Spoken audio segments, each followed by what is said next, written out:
was to put him into a position, I'd sort of, the Yamaha is, as I said, is probably a good mid-ranger.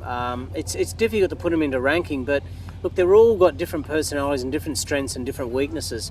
I'd say the Aprilia was probably, in summary, the total, and the one that I went the fastest on, gave me the most confidence inspiring. But also just behind that was the BMW.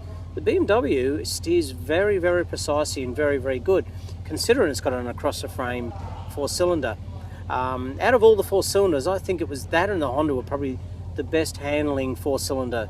The Kawasaki was a big surprise as well. That was right up there, and I think that probably gave me one of the best lap times. But it was probably, it's confidence inspiring, but the problem they got with the Kawasaki is that their traction control is too strong, and when you get off a corner, as soon as you open the throttle, it's and it doesn't give you that rider confidence feeling. Plus, it doesn't relate from throttle to the back tyre, and it was very hard to understand that. But the lap time was very good, so I think if they fix that up and tune that thing up, that could be a pretty strong bike for the future. So I'd say Kawasaki next year is going to be a very, very strong competitor here in the World Supers.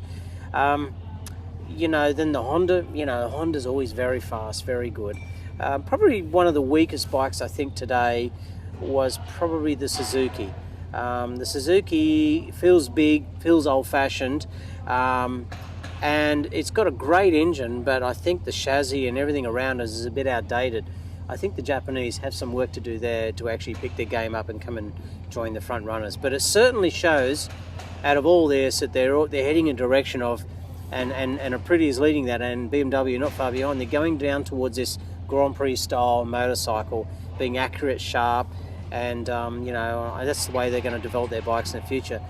It's certainly very interesting and very exciting for the road users out there, because you're going to get this equipment on the road. So the future for superbikes, I think, is very interesting and very good.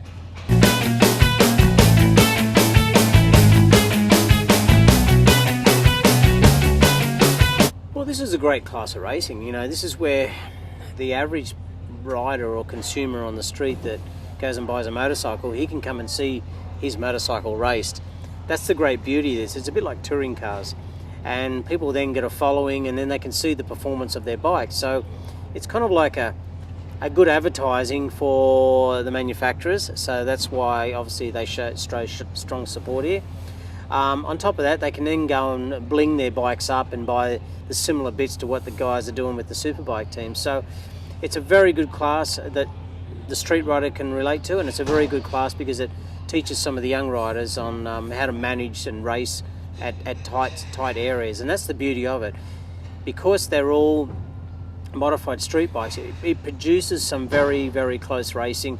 And as you've seen this year, it wasn't just one or two winners winning all the time as it is in GP sometimes. There's a great variety of winners here, and manufacturers as well. So it kind of brings the mix to the front, and it really puts on a good show on the racetrack, which is our stage.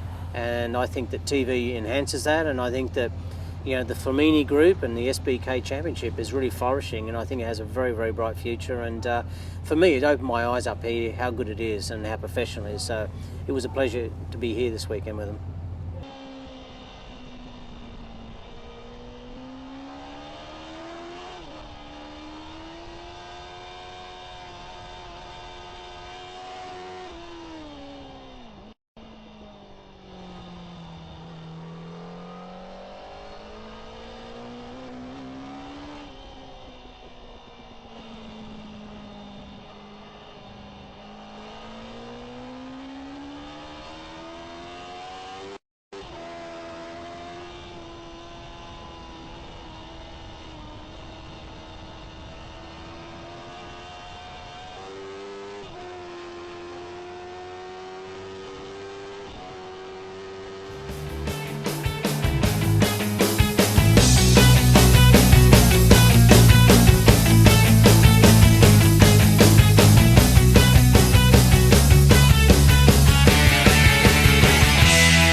Everybody wants to look at my notes. They all want to cheat.